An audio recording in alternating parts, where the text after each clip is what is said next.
bertemu lagi dengan saya dalam Frans Membahas. Kali ini narasumber saya adalah Mbak Safira Alfarisi, seorang mahasiswa atau pemuda, atau pemudi ya berarti ya, yang sangat aktif. Dia adalah penggerak dari beasiswa 10.000 yang sekarang menjadi yayasan beasiswa 10.000 ya.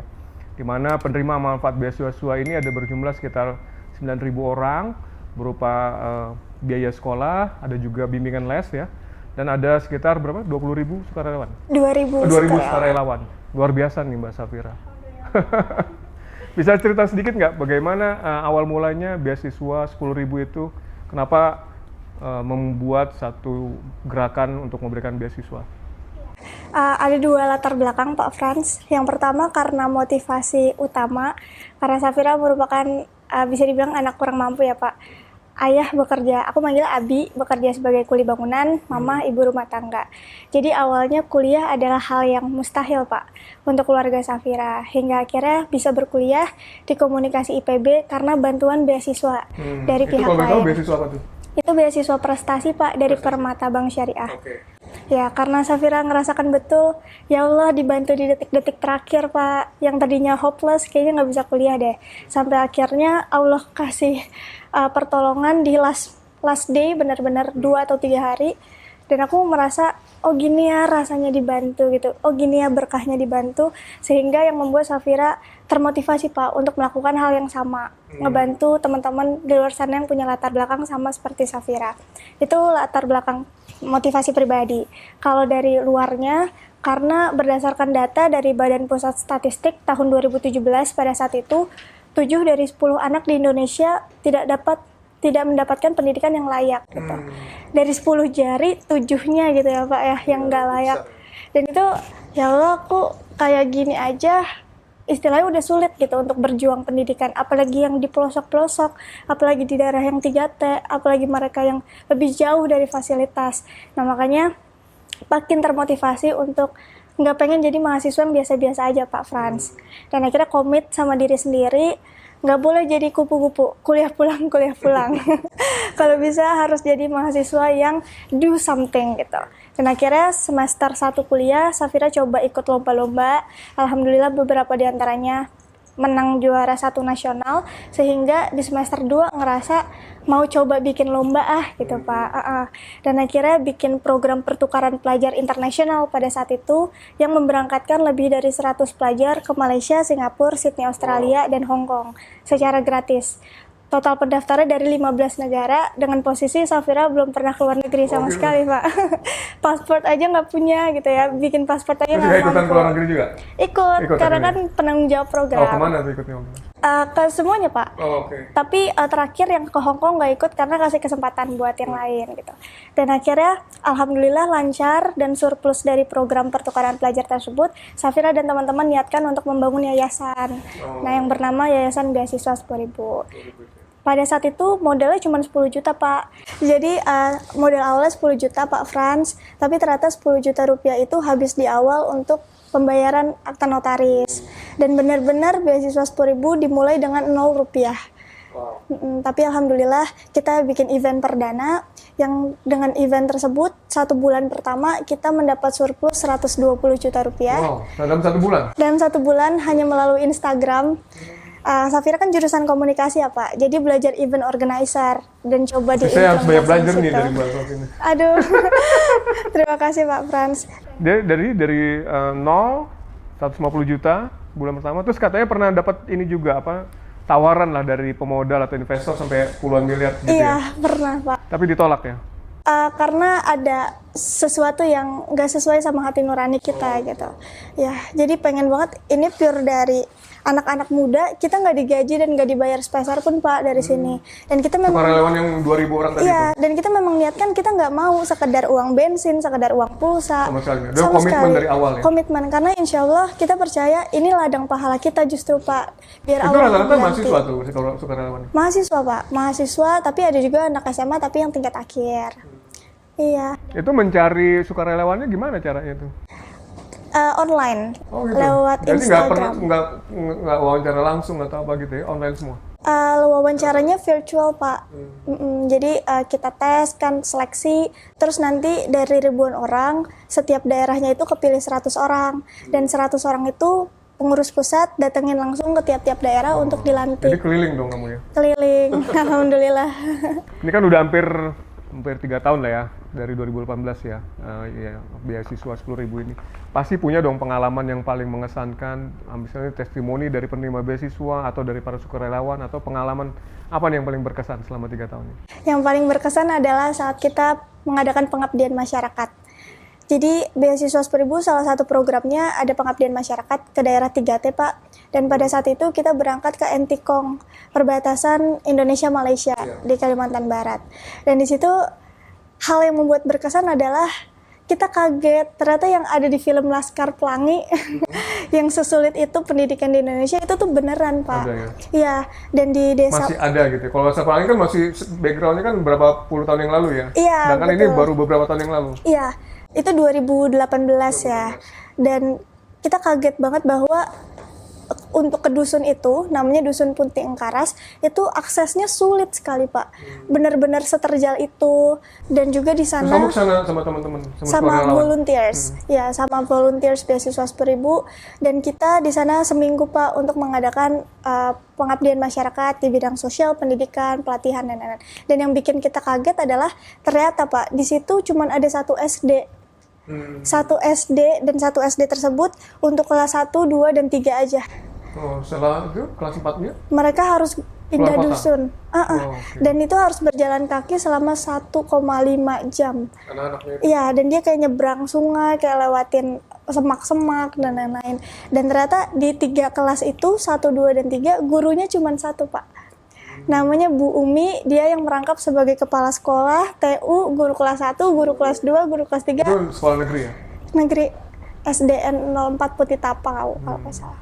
Iya, berkesan sekali ya. Iya, dan wah di situ yang bikin kita nangis, Pak, itu tuh ternyata anak-anak tuh nggak pernah upacara bendera, Pak Frans.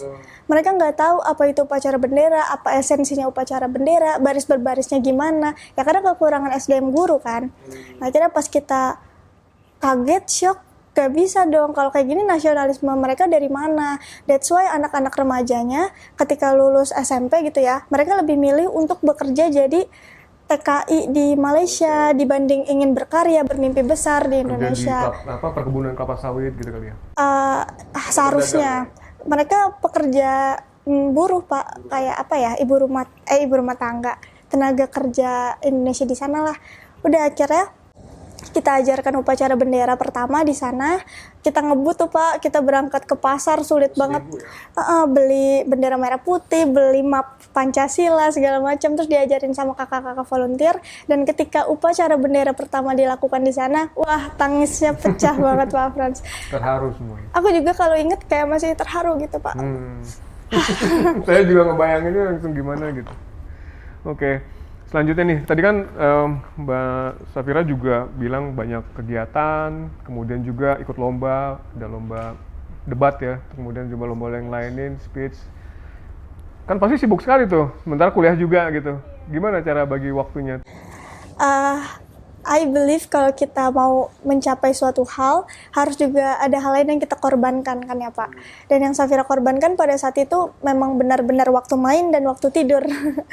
Jadi bagi waktunya, kalau di komunikasi IPB, kan kuliah dari pagi sampai sore. Biasanya dari jam 8 sampai jam 4, karena kan paket gitu, Pak. SKS-nya banyak. Nah, jadi kalau waktunya kuliah, ya benar-benar kuliah. Safira usahain semaksimal mungkin belajar ya di kelas itu. Dengerin dosen yang ngomong, biar nggak terlalu work hard ketika ngulang pelajaran di rumah gitu. Jadi ya udah sebisa mungkin 100% fokusnya buat belajar. Lillahi ta'ala untuk nuntut ilmu. Selesai dari kelas, pulang kan ke kos-kosan, langsung tuh muter otak, bikin program, rapat. Tapi kan sekalian mempraktekkan ilmunya juga ya, kan tadi kan komunikasi. Iya, betul. Dan senangnya itu, Pak, semua yang Safira dan teman-teman lakukan itu sesuai dengan bidang kita masing-masing. Ya. Luar biasa ini. Itu pertanyaan berikutnya nih, mohon maaf nih, kan katanya tadi datang dari keluarga tidak mampu ya. Apa yang membuat Mbak Safira nggak merasa minder? Biasanya orang kan kalau, ya mohon maaf, kadang suka minder, malah jadinya, ini bukan ini gue, ini kesempatan gue, ini kayaknya bukan bidang gue, dan lain sebagainya. Apa yang memotivasi untuk terus maju tuh?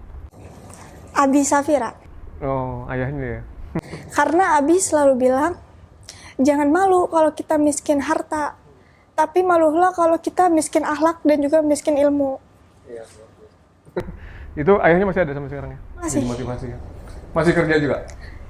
Masih, alhamdulillah sekarang juga lagi ada proyek pulih bangunan. Cuman kasihan kayak Abi tangannya udah susah. Oh, umur berapa nih? Mau 50 ya Pak ya? Itu luar biasa sekali nih pengalaman dia 3 tahun belakangan. Dulu sekarang juga udah selesai kuliahnya kan ya? Udah selesai. Nah, ke depan nih gimana nih? Kira-kira ya mungkin 5-10 tahun lagi udah ada visi nggak mau ngapain dan apa yang mau dikerjakan? Ya, kalau di pribadinya dulu ya Pak, kalau dari Safira sendiri memang dulu cita-cita Safira dari dulu ada 2. Yang pertama pengen banget jadi pembicara muda yang bisa menginspirasi dan juga memberikan manfaat untuk orang-orang. Dan yang kedua pengen banget jadi pengusaha muda yang sukses. Inspirasinya dari Siti Khadijah.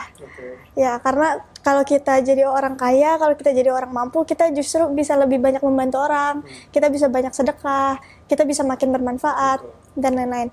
Dan alhamdulillah Allah maha baik, karena beasiswa 10.000 juga, cita-cita jadi pembicara udah terkabul dari kuliah semester 4 Pak. Ya udah mulai banyak tawaran-tawaran ngisi pembicara. Dan sekarang sedang dalam persiapan untuk menggapai cita-cita kedua, pengen jadi pengusaha muda itu. Dan sekarang sedang dalam proses juga untuk pembangunan PT yang bernama PT Inspirasi Indonesian Event dan bergerak di bidang pengembangan kepemudaan. Dan sekarang juga Indonesian Event udah berjalan 3 bulan, tapi masih komunitasnya.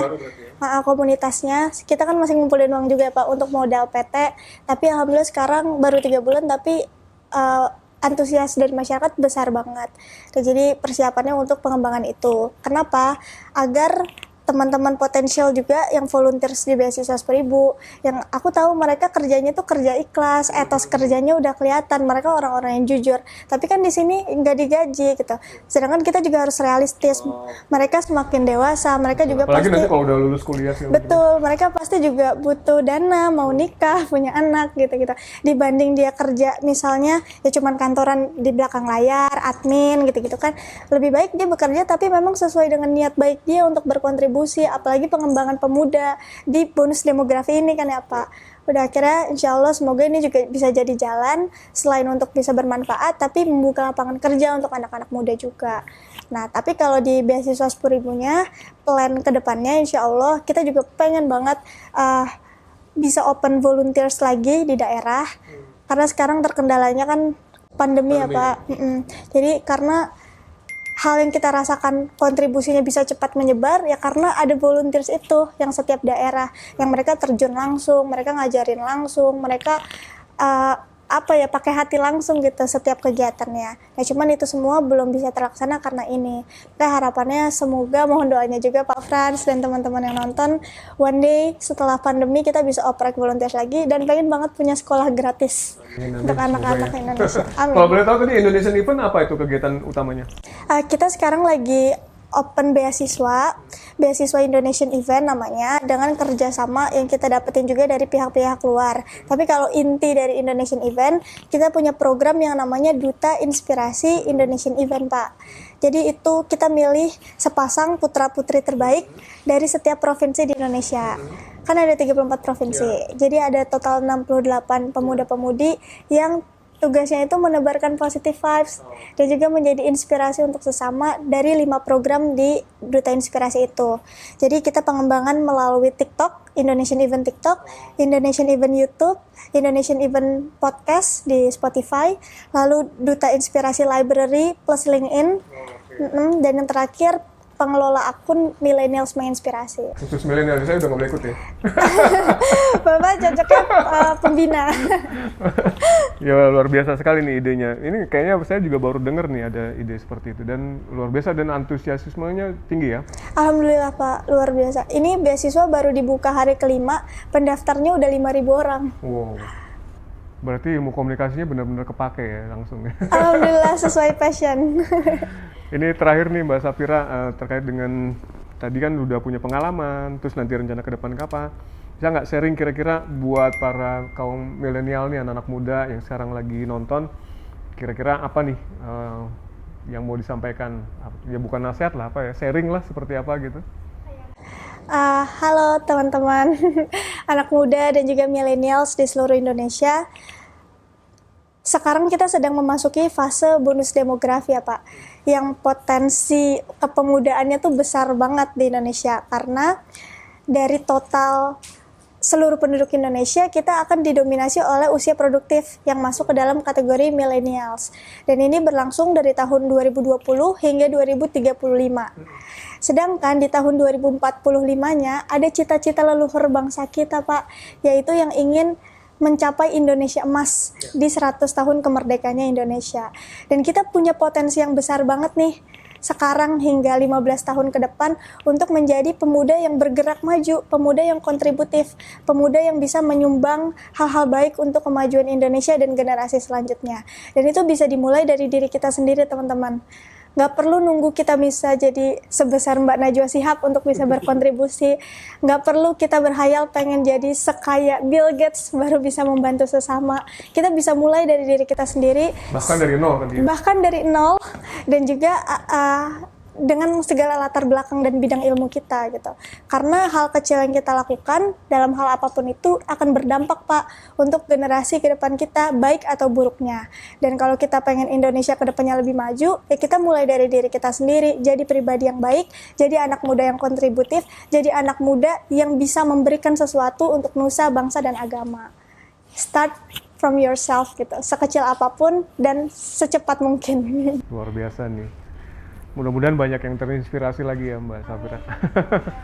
Dan saya juga mendoakan supaya sukses dengan Indonesian event-nya, dan juga beasiswa 10.000-nya juga makin banyak lagi yang menjadi volunteer sesuai dengan cita-citanya. Amin, Allahumma. Sukses selalu, terima kasih Mbak Safira, mudah-mudahan bermanfaat buat semua. Terima kasih ya. Terima kasih banyak Pak Fran sudah diundang. Terima kasih. Terima kasih.